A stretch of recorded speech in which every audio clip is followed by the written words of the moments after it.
ভোটের প্রচারে আজ রাজশাহী যাচ্ছেন বিএনপি চেয়ারম্যান তারেক রহমান। নির্বাচনী সমাবেশ করবেন নওগাঁ ও বগুড়ায়।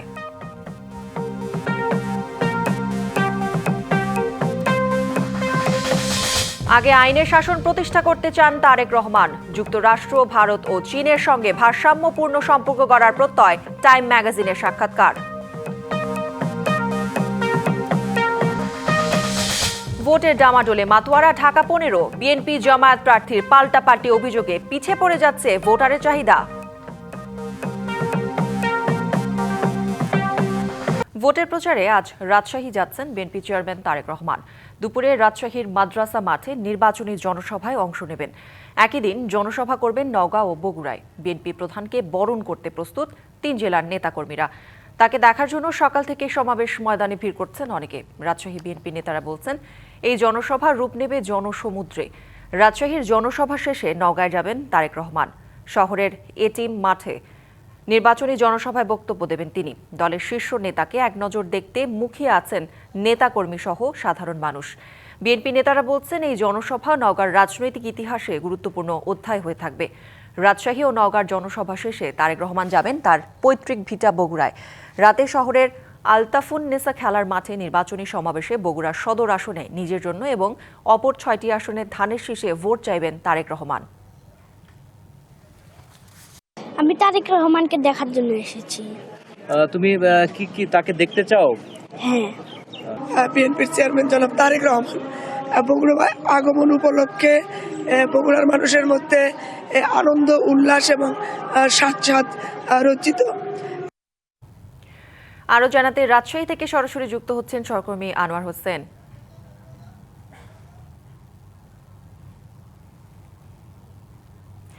আনোয়ার, তারেক রহমানের রাজশাহী সফর ঘিরে কেমন উৎসুক জনতা, কি পরিস্থিতি দেখছেন সেখানে, সব মিলিয়ে জানাবেন।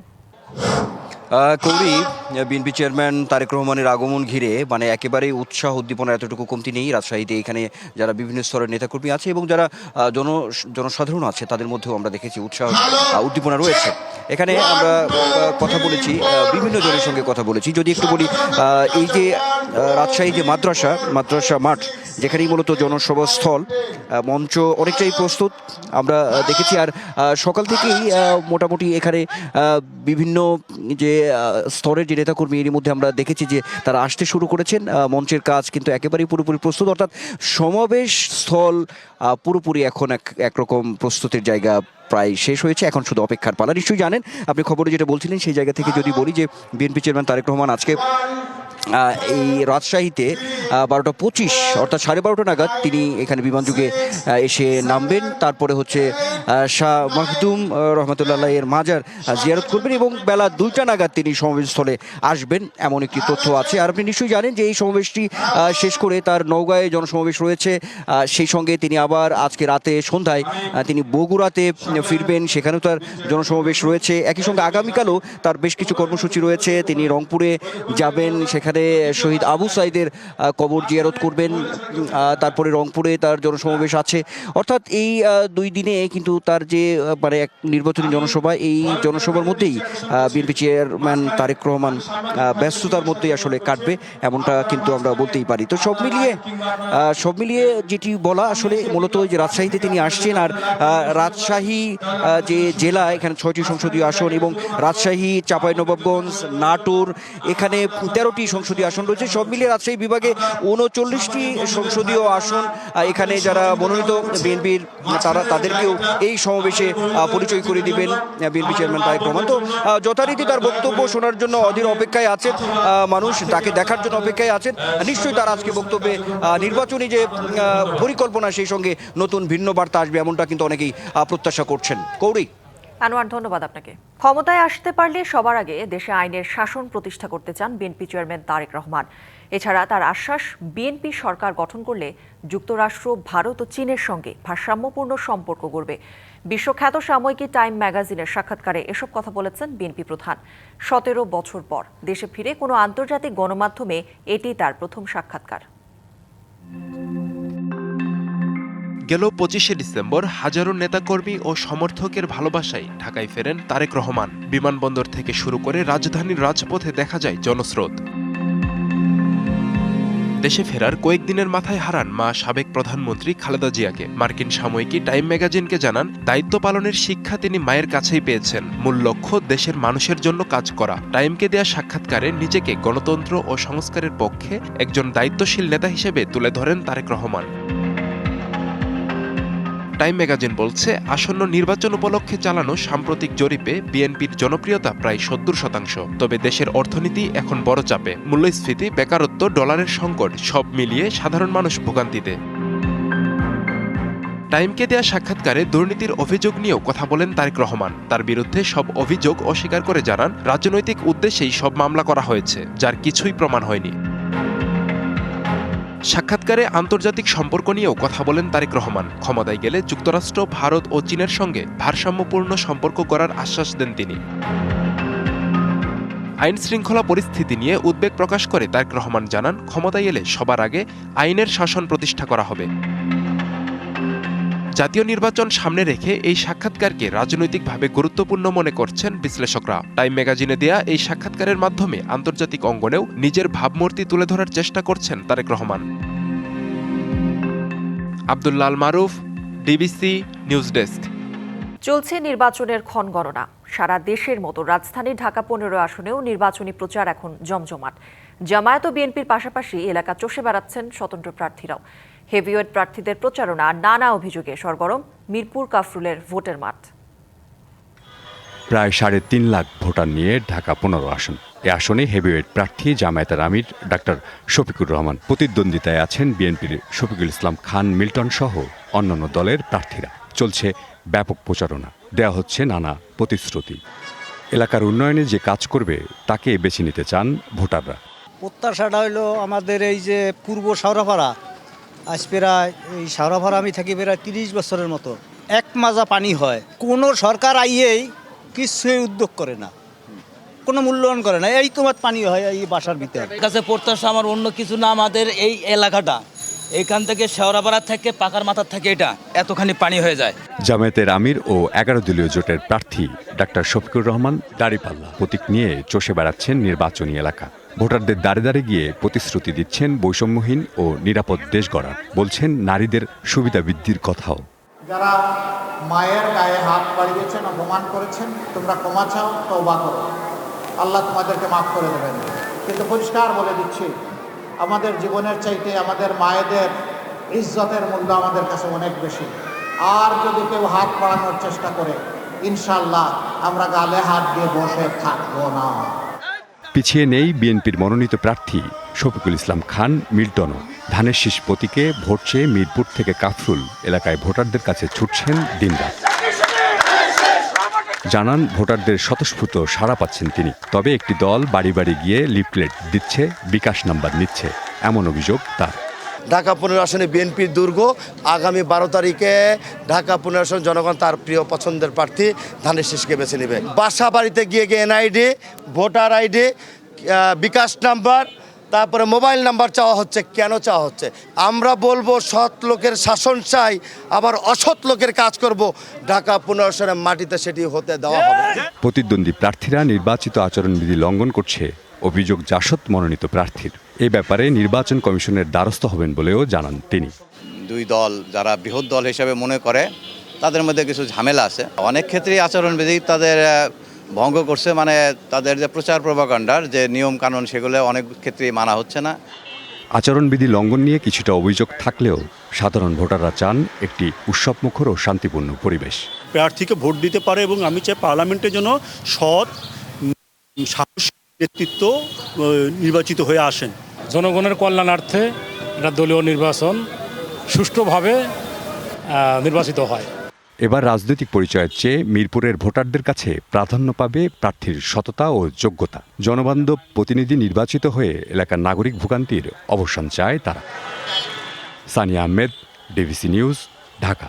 শেরপুরের ঝিনাইগাতিতে বিএনপির ও জামায়াতের কর্মীদের মধ্যে সংঘর্ষে শ্রীবর্দী উপজেলা জামায়াত সেক্রেটারির নিহতের ঘটনায় পুরো এলাকায় থমথমে পরিস্থিতি বিরাজ করছে।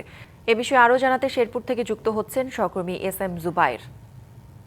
জুবায়ের, সংঘর্ষে নিহতের স্বজন ও দলের নেতারা কি বলছেন, আহতদের এখন কি অবস্থা এবং ওই এলাকায় নিরাপত্তা পরিস্থিতি কেমন দেখছেন, সব মিলে বিস্তারিত জানাবেন। করি আমি একটু আরেকটা নতুন আপডেট দিতে চাই। আমরা অল্প কিছুক্ষণ আগেই জানতে পেলাম যে গতকাল যে সংঘর্ষ হয়েছিল সেই সংঘর্ষে আহত একজন বিএনপি নেতার মৃত্যু হয়েছে। তিনি তার নাম হচ্ছে সাইফুল ইসলাম। তিনি ঝিনাইগাতি উপজেলা যুবদলের যুগ্ম আহ্বায়ক বলে আমরা জানতে পেরেছি। তবে এই বিষয়টি এখনো আসলে বিএনপির উচ্চ পর্যায় থেকে কেউ নিশ্চিত করেনি। তার মরদেহ ময়মনসিংহ মেডিকেল কলেজ হাসপাতালে রয়েছে বলে আমরা জানতে পেরেছি। এছাড়া গতকাল জামাত নেতা যিনি মারা গিয়েছিলেন তাকে ময়নাতদন্তের জন্য নেওয়া হয়েছে ময়মনসিংহ মেডিকেল কলেজ হাসপাতালের মর্গে। আর হচ্ছে যে জামাতের পক্ষ থেকে তো 24 ঘন্টার একটা আলটিমেটাম দেওয়া হয়েছে গত রাতে। তাদের দলীয় যে প্যাড রয়েছে সেই প্যাডে আসলে তার নিন্দা জানিয়ে এবং তারা 24 ঘন্টার মধ্যে যে মাওলানা রেজাউল করিমের হত্যায় যারা দায়ী তাদেরকে গ্রেপ্তার এবং দ্রুত আইন শৃঙ্খলা পরিস্থিতি উন্নতির জন্য তারা জানিয়েছেন।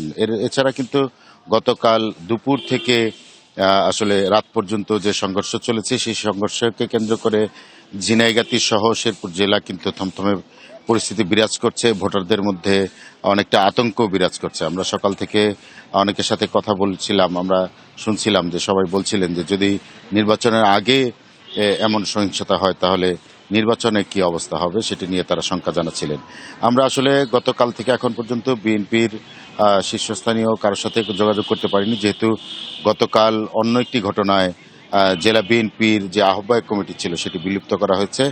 ফলে আসলে বিএনপির কারোর সাথে যোগাযোগ করা সম্ভব হয়নি। তবে জামাতের যে শেরপুর 3 আসনের প্রার্থী নুরুজ্জামান বাদল তিনিও আনুষ্ঠানিক সংবাদ সম্মেলনের মাধ্যমে এই ঘটনার তীব্র নিন্দা জানিয়েছেন এবং সুষ্ঠু তদন্তের মাধ্যমে এর বিচার দাবি করেছেন। আর এছাড়া কিন্তু আসলে শেরপুরে জামাত নেতার মৃত্যুর ঘটনা ছড়িয়ে পড়লে সারা দেশে বিভিন্ন স্থানে জামাতের পক্ষ থেকে বিক্ষোভ মিছিল সহ বিভিন্ন কর্মসূচি পালন করা হয়েছে এবং অনেকেই আসলে বিচার দাবি করেছে। তো আসলে এখন পর্যন্ত আহত যারা রয়েছে তাদের চিকিৎসা চলছে। বেশ কয়েকজন ময়মনসিংহ মেডিকেল কলেজে রয়েছেন। এছাড়া শেরপুর এবং ঝিনাইগাতি হাসপাতাল সহ বিভিন্ন বেসরকারি হাসপাতালেও আহতরা চিকিৎসা নিচ্ছেন বলে আমরা জানতে পেরেছি। তবে এখন পর্যন্ত আইন শৃঙ্খলা পরিস্থিতি স্বাভাবিক রয়েছে, কিন্তু এলাকায় মানুষের মধ্যে আসলে আতঙ্ক বিরাজ করছে। করে শেরপুর থেকে আমার কাছে আপাতত সংঘর্ষের খবরের এই ছিল আপডেট। জুবাইর, ধন্যবাদ আপনাকে। সারা দেশের মতো সিরাজগঞ্জে ভোটের জোর হাওয়া বইছে। সকাল থেকে রাত পর্যন্ত ভোটারের কাছে ছুটছেন প্রার্থীরা। সেই খবর জানাতে সিরাজগঞ্জ থেকে যোগ দিচ্ছেন সহকর্মী খালিদ হৃদয়। খালিদ, কেমন চলছে যমুনা পাড়ের জেলার সিরাজগঞ্জে ভোটের প্রচার, সব মিলে জানাবেন।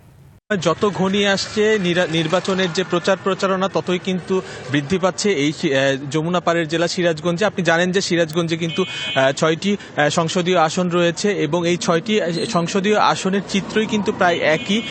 এই জেলায় কিন্তু 3 জন স্বতন্ত্র প্রার্থী সহ মোট 39 জন এই বিভিন্ন দল সমর্থিত মোট 39 জন প্রার্থী রয়েছে। তারা কিন্তু সেই ভোট থেকে একদম রাত পর্যন্ত ভোটারদের দ্বারে দ্বারে যাচ্ছে এবং তাদের ভোট প্রার্থনা করছে এবং তারা কিন্তু নানা প্রতিশ্রুতি দিচ্ছে ভোটারদের মাঝে এবং পাশাপাশি ভোটারদের কথাও কিন্তু তারা শুনছে। তো আমি এই মুহূর্তে দাঁড়িয়ে আছি সিরাজগঞ্জের কান্দাপাড়া এলাকায়। সিরাজগঞ্জ 2 আসন থেকে যিনি ইসলামী আন্দোলনের প্রতিদ্বন্দ্বী, ইসলামী হাত পাখা মার্কায় যিনি প্রতিদ্বন্দ্বিতা করছে মুফতি মাওলানা মোহাম্মদ মুহিবুল্লাহ, তিনি আসলে আমরা দেখছি যে সকাল থেকেই কিন্তু তিনি প্রচার প্রচারণা চালাচ্ছেন তার সমর্থকদের সাথে নিয়ে। তো আসলে তার সাথে একটু কথা বলবো যে আসলে আপনি তো এবার প্রতিদ্বন্দ্বিতা করছেন ইসলামী আন্দোলন থেকে, তো আসলে জনগণের মাঝ থেকে আপনি সাড়া কেমন পাচ্ছেন এবং নির্বাচন নিয়ে আপনার প্রত্যাশা কি?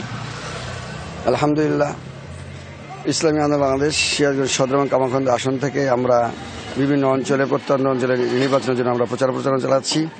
সকাল থেকে একের পর এক সব জায়গায় যাচ্ছি, সকল এলাকায় আলহামদুলিল্লাহ জনগণের মুখে একটাই কথা, আমরা এবার 2 দলকে দেখেছি, আমরা ইসলামী আন্দোলনের হাত পাখাকে ভোট দেব, সকলের এটা প্রত্যাশা।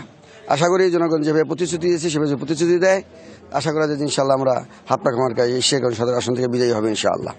তো সেই ক্ষেত্রে নির্বাচন তো একদমই ঘনিয়ে এসেছে, তো সেই ক্ষেত্রে নির্বাচনী পরিবেশ নিয়ে আসলে আপনাদের এই মতামতটা জানতে চাচ্ছি, আপনাদের দলীয় মতামত। আসলে আমরা যা লক্ষ্য করছি সিরাজগঞ্জের সদর আসনে আমরা যতই নির্বাচন ঘনিয়ে আসে ততই দেখা যাচ্ছে বিশেষ করে 2টি দলের মধ্যে একটু বিশৃঙ্খলা বিষয় দেখা যাচ্ছে। আমাদের সাথে যদিও তেমন কোনো বিশৃঙ্খলা হয়নি, তারপরেও অনেক জায়গায় কিছু কিছু জায়গায় বাধার সম্মুখীন হয়েছি। সেটা বাধা দিয়েছে জামাত জোট এবং বিএনপি এ পর্যন্ত কোনো বাধা দেয়নি। জামাতের লোকজন কখনো কখনো কোনো কোনো এলাকায় বাধা দিচ্ছে এবং আমাদের লোকজনকে বিভিন্নভাবে হেনস্থা করছে। আমরা এর তীব্র নিন্দা প্রতিবাদ জানাচ্ছি। পাশাপাশি আমরা বলতে চাই, লেভেল প্লেয়িং ফিল্ড এখন আসলে তৈরি হয়নি। এটা নিশ্চিত এবং প্রশাসন যেইভাবে করার কথা সেইভাবে প্রশাসন আমাদের পক্ষপাতিত্ব করছে না, নিরপেক্ষ অবস্থান করতেছে না। তারা কোনো একটা দলের পক্ষপাতিত্ব হয়েই তারা মনে হচ্ছে যে এই নির্বাচন পরিচালনা করতেছে। জি, ধন্যবাদ আপনাকে।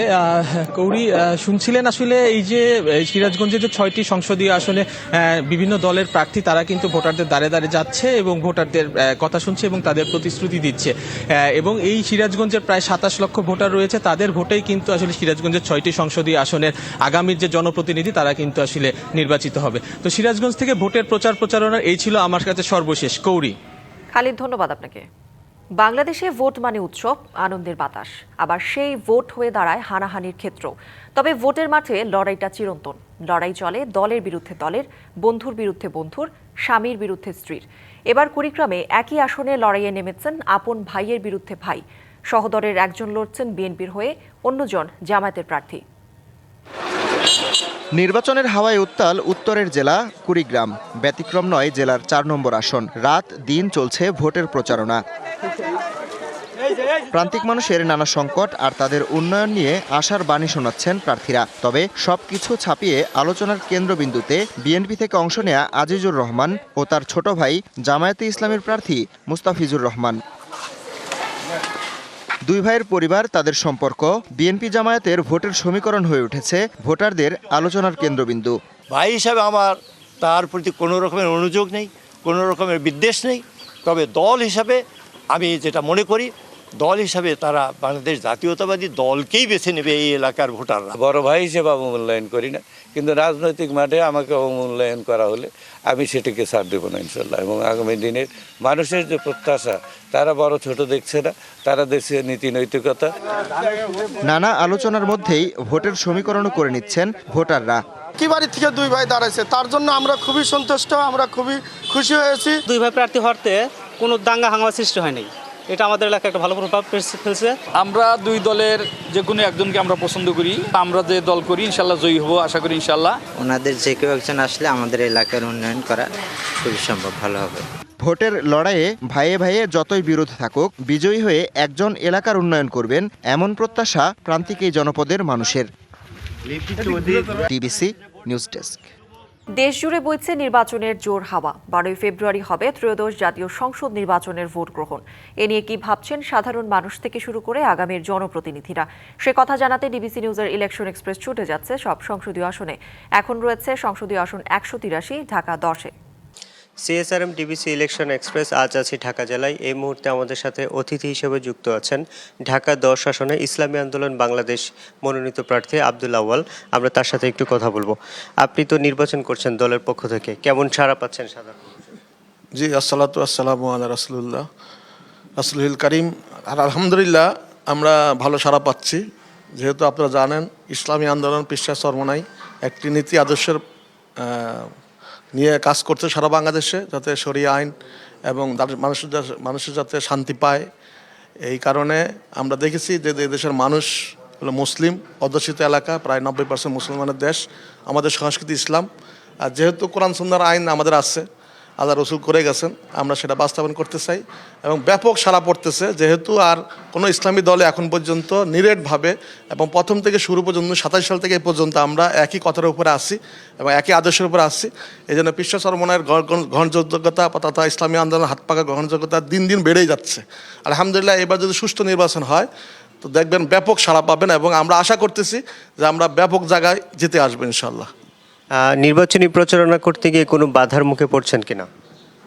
জি না, এখন পর্যন্ত আমরা এই এলাকায় যেহেতু আমরা শান্তপ্রিয় আছি, আমাদের আরও যারা আছেন বিএনপি ভাইরা আছেন, জামাত ইসলাম আছেন প্রার্থী, আরও অনেক প্রার্থী আছেন। তো আলহামদুলিল্লাহ আমরা মাঠে ময়দানে দেখা যায় যে আমরা 3টা প্রার্থী বেশি প্রচারণা করতেছি, এমন কোনো বাধা আসে নাই। তবে ইদানিং শুনতে পাচ্ছি যে আমাদের মহিলা নেত্রীরা যারা যাচ্ছেন বা আমাদের জামাতের মহিলা কর্মী যারা যাচ্ছেন বাসায়, তারা বলতেছেন যে ওই যে আমাদের একটা জোট হওয়ার কথা ছিল, সেই জোট তো আমরা ভেঙে গেছে, অলরেডি জোট ভেঙে গেছে বিভিন্ন কারণে। এটা যারা কেন্দ্রীয় নেতৃবৃন্দ তারা ভালো বলতে পারবেন। তারপর আমি এদেরকে বলতে চাই যে আমাদের জোট তো ভেঙে গেছে, আমরা এককভাবে নির্বাচন করতেছি, কিন্তু তাদের কর্মীরা বাসা বাসায় গিয়ে বলতেছে পীর সাহেব হুজুর সালাম দেন, দাঁড়িপাল্লায় ভোট দেন, আমরা ঐক্যবদ্ধ আছি, আমরা জোটে আছি। এটা তো সম্পূর্ণ মিথ্যা কথা। তো এই ধরনের মিথ্যা কথা না বলে এটা আপনারা আশা করি গণমাধ্যমে এটা প্রচার করবেন। আপনি যদি নির্বাচিত হন তাহলে এই এলাকার মানুষের উন্নয়নে কি কাজ করবেন? জি আলহামদুলিল্লাহ, আমি নির্বাচিত বলতে আপনারা জানেন আমাদের একজন এমপির কাজ কি। মূলত একজন এমপির কাজ হলো রাষ্ট্র কীভাবে চলবে নীতি নির্ধারণ করে হলো এমপি সাহেবেরা। তো সেই ক্ষেত্রে যেহেতু একটা এলাকার থেকে আমি পাশ করে যাচ্ছি, এলাকার মানুষের জনগণের চাহিদা আছে, তো এই এলাকায় সবচেয়ে বেশি যেহেতু এলাকা মিশ্রিত একটা এলাকা, এখানে ব্যবসায়িক একটা এলাকা আছে, বসবাস মানে এটার কি বলে রেসিডেন্সিয়াল এলাকা আছে, তারপরে বিভিন্ন ধরনের ব্যবসা লোক এখানে বসবাস করে। তারপরে এলাকাগুলো ভিন্ন ভিন্ন, যেমন ধানমন্ডি, নিউ মার্কেট, কলাবাগান, হাজারবাগ, কর্মাঙ্গীরচর, এক একটা এলাকার এক একটা বৈশিষ্ট্য। তবে সর্বদিক থেকে সব দেখলাম যে এখন এই বর্তমান সরকারের আমলে গ্যাস একটা বড় সমস্যা, যে মানুষ রান্না করতেই পারে না। বড় বড় এলিট পার্সেন্ট লোকেরাও দেখছি বাসা লাকড়ি দিয়ে রান্না করতেছে।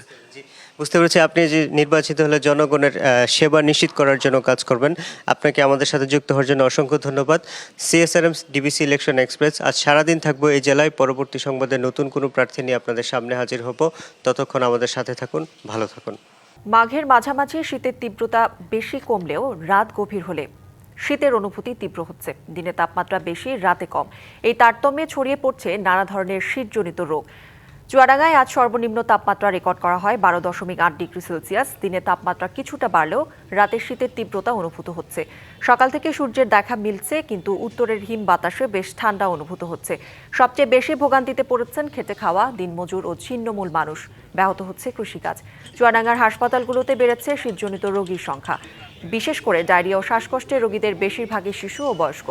ঠাকুরগাঁওয়ের সর্বনিম্ন তাপমাত্রা রেকর্ড করা হয়েছে 14 ডিগ্রি সেলসিয়াস। গত কয়েকদিনের তুলনায় তাপমাত্রা কিছুটা বেড়েছে। সকাল থেকে আবহাওয়া তুলনামূলক পরিষ্কার ছিল, কুয়াশা নেই বললেই চলে। এদিকে দিনে ও রাতে তাপমাত্রার পার্থক্যের কারণে সাধারণ মানুষের দৈনন্দিন চলাচলে ভিন্নতা দেখা যাচ্ছে। অনেকেই সকালে ও রাতে শীতবস্ত্র ব্যবহার করলেও দুপুরে হালকা পোশাকে স্বাচ্ছন্দ্য বোধ করছেন। আবহাওয়া সংশ্লিষ্টরা বলছেন আপাতত তাপমাত্রা এমনই থাকতে পারে, তবে হিমেল হাওয়া অব্যাহত থাকায় শীতের প্রভাব পুরোপুরি কাটতে সময় লাগবে আরও কিছুদিন।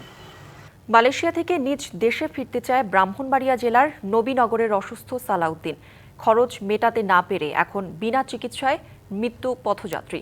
তাই খুব দ্রুত দেশে ফেরার আকুতি সালাউদ্দিনের। এই মুহূর্তে তাকে দেশে পাঠাতে হাসপাতাল বিল, স্পেশাল পাস, বিমান টিকিট সহ প্রায় 20,000 রিঙ্গিত বা 6 লাখ টাকা প্রয়োজন। পরিবারের পক্ষ থেকে যা বহন করা অসম্ভব। ভাগ্য পরিবর্তন ও পরিবারের সচ্ছলতা ফেরাতে অন্য হাজারো যুবকের মতোই দক্ষিণ পূর্ব এশিয়ার দেশ মালয়েশিয়াতে 2020 সালের দিকে যান সালাউদ্দিন। ভিসা জটিলতা, কাজ শেষে নিয়মিত বেতন না পাওয়া, ধার দেনার টাকা পরিশোধ সহ বিভিন্ন চিন্তায় আস্তে আস্তে অসুস্থ হতে থাকেন।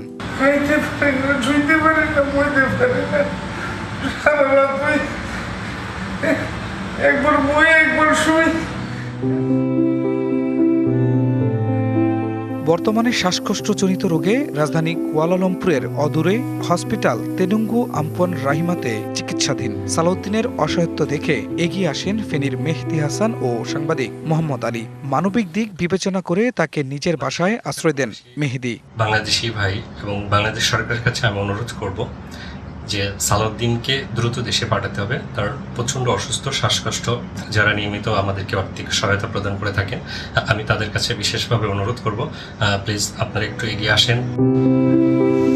সালাউদ্দিনের বৈধ কাগজপত্র না থাকায় চিকিৎসা সেবা নিতে পড়তে হচ্ছে বিড়ম্বনায়। মেহেদি শুরু থেকেই চেষ্টা করছেন চিকিৎসা দিয়ে সালাউদ্দিনকে দেশে পাঠাতে, কিন্তু আর্থিক সংকট বড় হয়ে দাঁড়িয়েছে। এমবিসি সহযোগিতা বা যারা আছেন এখানে আমাদের অনেক ব্যবসায়ী বা কমিউনিটি আছে, বা সরকারের থ্রু থেকে যদি কিছু সহযোগিতা করা হয় লোকটারা তাহলে আমি তার পরিবারের কাছে পৌঁছাতে পারব। সহায়তার আহ্বান জানিয়েছে পরিবারের সদস্য ও প্রবাসী বাংলাদেশিরা। DBC news desk.